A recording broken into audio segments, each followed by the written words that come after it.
বাংলার মেয়ের রাজত্বে সুপার স্পেশালিটি হাসপাতালে কর্তব্যরত মহিলা ডাক্তার নিরাপদ নয়। বাংলার মেয়ের রাজত্বে ল কলেজে আইনের ছাত্রী নিরাপদ নয়। আমি জানি না আমার যে মেয়েটা রাস্তায় দাঁড়িয়ে রিপোর্টিং করে এখনো সাংবাদিকতার ছাত্রী, সে তার কলেজে নিরাপদ কিনা। আপনারা কি সত্যি জানেন যে আপনার মেয়েটা যে স্কুলে বা কলেজে পড়ে সেই মেয়েটা তার স্কুল কলেজে নিরাপদে আছে? তো আচ্ছা, আমিও তো একজন ছাত্রী, গুরুদাস কলেজের সাংবাদিকতা বিভাগের ছাত্রী। আমি আমার কলেজে নিরাপদ তো, আপনার মেয়েরা তাদের কলেজে নিরাপদ তো। উত্তপ্ত কসবা থানা, একেবারে কসবা যে কাণ্ড, অর্থাৎ কসবা ল কলেজে যে ছাত্রীর ওপর যে শারীরিক নির্যাতন করা হয়েছে, শব্দটা বলছি না কারণ শব্দটা বললেই ভিডিও আপনাদের কাছে পৌঁছাবে না। এই তো কদিন আগে আরজিকর গেল, আরজিকরের ক্ষত আজও দগদগে, এখনও পুরোপুরি আরজিকরের রেশ মেটেনি। তার মধ্যেই আবারও আমাদের রাজ্যে কলকাতার বুকে আবারও এক ঘটনা, খাস কলকাতার এই কসবার এই কলেজে একেবারে কলেজ প্রেমিসেসের মধ্যে ছাত্রীর সঙ্গে যে ঘটনা ঘটলো, তারই প্রতিবাদে আজকে সিপিএম, কংগ্রেস এবং বিজেপির পক্ষ, বিভিন্ন সংগঠনের পক্ষ থেকে আজকে প্রতিবাদ জানানো হয়েছে কসবা থানার বাইরে। কি হয়েছে সমস্ত আপনাদের বলবো। নমস্কার, আমি সানিয়া, দ্য নিউজ বাংলায় আপনাদের সকলকে স্বাগত।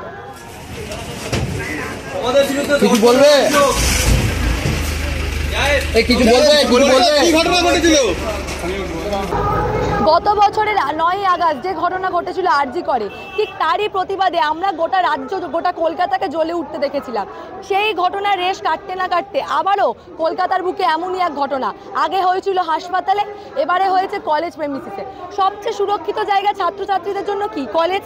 তার সেই যে শিক্ষার যেখান থেকে তারা পায়, সেই কলেজ প্রেমিসিসে যদি ছাত্রীর সঙ্গে এরূপ একটা ঘটনা ঘটে, তাহলে তো প্রশ্ন উঠবেই কলেজে ছাত্রছাত্রীদের সুরক্ষা নিয়ে এবং সর্বোপরি গোটা রাজ্যে নারী সুরক্ষা নিয়ে। একেবারে কসবার এই কলেজে যে ঘটনা ঘটলো, যেখানে কলেজের মধ্যে union room, place of occurrence হচ্ছে ইউনিয়ন রুমে ছাত্রীর সঙ্গে একেবারে শারীরিক নির্যাতন করা হলো। আবারও বলছি, শব্দটা বলা যাবে না, আপনারা জানেন। একেবারে তার চিকিৎসার জন্য, একেবারে পরীক্ষার জন্য তাকে নিয়ে যাওয়া হলো চিত্তরঞ্জন ন্যাশনাল মেডিকেল কলেজে এবং পাকসাকাসের এই মেডিকেল কলেজে রীতিমতো মৃত্যুর সঙ্গে পাঞ্জা লড়ছেন এই তরুণী। একেবারে যে অভিযুক্ত, অর্থাৎ তারা কলেজেরই ছাত্র, কলেজের কলেজের এক প্রাক্তন ছাত্র এবং দুজন বর্তমান ছাত্রের বিরুদ্ধেই কিন্তু অভিযোগ। আবারও তাহলে প্রশ্ন উঠছে, প্রাক্তন ছাত্র, এই তো কদিন আগে আমরা দেখলাম এই যে বহিরাগত কলেজ প্রেমিসিসে বহিরাগতদের প্রবেশ নিয়ে বিভিন্ন সমস্যা হচ্ছে। সেই জায়গা থেকে দাঁড়িয়ে আবারও কলকাতার বুকে একটা কলেজে কি করে একজন প্রাক্তনী, অর্থাৎ বহিরাগত, কলেজের মধ্যে ঢুকে ছাত্রীর সঙ্গে এরূপ একটা ঘটনা ঘটাতে পারে। একেবারে 25শে জুন এই ঘটনা ঘটেছে, 7টা থেকে রাত 10টার মধ্যে ঘটনা ঘটেছে। এই সময় কলেজের ইউনিয়ন রুম কেন খোলা রয়েছে? একেবারে প্রশ্ন তুলছেন বিরোধীরা, প্রশ্ন তুলছেন যে বহুদিন ধরে তো কলেজে ছাত্র সংসদ নির্বাচন হয়নি, তাহলে সেই জায়গা থেকে দাঁড়িয়ে কেন ঝা চকচকে ইউনিয়ন রুম রয়েছে, কেন ইউনিয়ন রুমে প্রবেশ করতে দেওয়া হচ্ছে এবং সর্বোপরি কেন আবারও বহিরাগতদের প্রবেশ করা হচ্ছে? রীতিমতো সিপিএম এর পক্ষ থেকে যখন একেবারে র্যালি করে, মিছিল করে কসবা থানার সামনে এসে পৌঁছায়, পুলিশের পক্ষ থেকে লাঠিচার্জ করা হয় এবং আবারও কিন্তু প্রশ্ন উঠতে শুরু করে, এই পুলিশ কোথায় ছিল যখন এই কলেজ প্রেমিসিসে এই ঘটনা ঘটে? ছাত্রছাত্রীরা যেখানে কলেজ সুরক্ষিত নয়, সেখানে পুলিশ কোথায় ছিল? এবং এই রাজ্যের ছাত্রছাত্রীরা সুরক্ষিত নয়, ছাত্রছাত্রী, মহিলা কেউ সুরক্ষিত নয়। এই রাজ্যের মুখ্যমন্ত্রী মহিলা, সেখানে দিনের পর দিন ধর্ষণের সংখ্যা বেড়ে যাচ্ছে। বৃহত্তম ঘটনা দেখলাম, এই ল কলেজের ঘটনা দেখলাম, এই 3-4 দিন আগে তামান্না বলে একটি বাচ্চা মেয়ে ওই তৃণমূল উল্লাসিত হয়ে বিজয় উল্লাসের গোড়া বিস্ফোরণে পড়ে যায়। এই হচ্ছে রাজ্যের অবস্থা।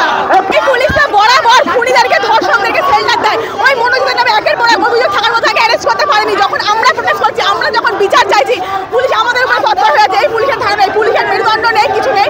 পুলিশকে বলুন তৃণমূলের ঝান্ডা ধরে ঘুরতে।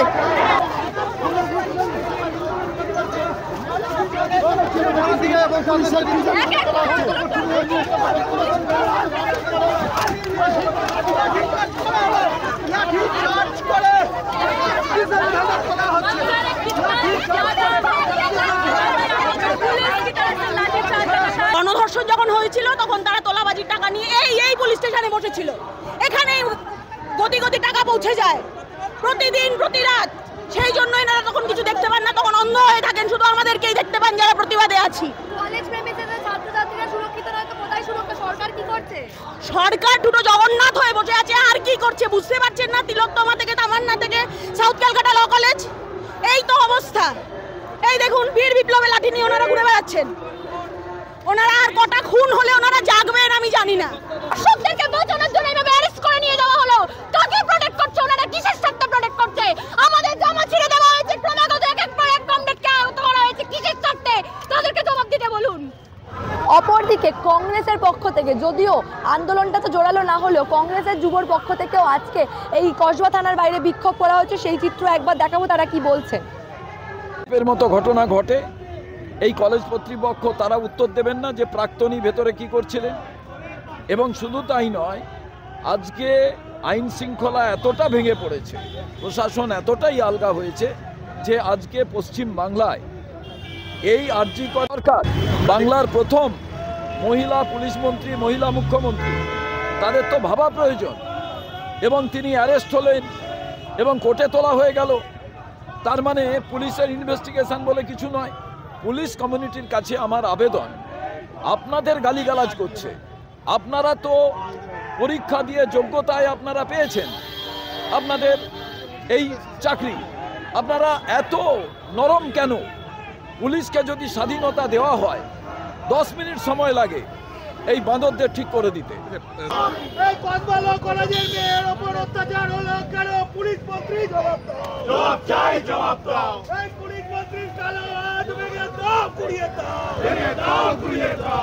এবং এই সিপিএম কংগ্রেসের পাশাপাশি রাজ্যের যে প্রধান বিরোধী দল অর্থাৎ বিজেপির যুব মোর্চার পক্ষ থেকেও কিন্তু একেবারে এই কসবা থানার বাইরে জোর বিক্ষোভ দেখানো হলো। তারাও কিন্তু প্রশ্ন তুলছেন যে কলেজে যদি ছাত্রছাত্রীরা, বিশেষ করে রাজ্যে যে মহিলা সুরক্ষা নেই, কলেজে ছাত্রছাত্রীরা সুরক্ষিত নয়, তাহলে আমাদের রাজ্য যাচ্ছে কোথায়? এই বিষয় নিয়ে বিজেপির বিরোধীদের পক্ষ থেকে কি বলা হচ্ছে একবার শোনাবো। খাস কলকাতার বুকে কসবা ল কলেজ, এবং এটা যদি কলকাতার বুকে এরকম সিচুয়েশন হবে আমাদের পশ্চিমবঙ্গের বিভিন্ন প্রান্তে, সেখানে আমাদের মেয়েদের কি অবস্থা, এটা আমাদেরকে প্রত্যেক মানুষকে এর কাছে আজকে নাড়িয়ে দিচ্ছে। অভয়াকে আমরা হারিয়েছি, কিন্তু আমরা আবার দ্বিতীয় কেন অভয়া দেখতে হচ্ছে? এবং রাজ্যের শাসক দলের বিভিন্ন নেতা মন্ত্রীরা, তারা এই যে ছেলেটা তৃণমূল কংগ্রেসের যে নেতা, সে আগে প্রেসিডেন্ট ছিল, টিএমসিবি প্রেসিডেন্ট, সে মেন অ্যাকিউজড।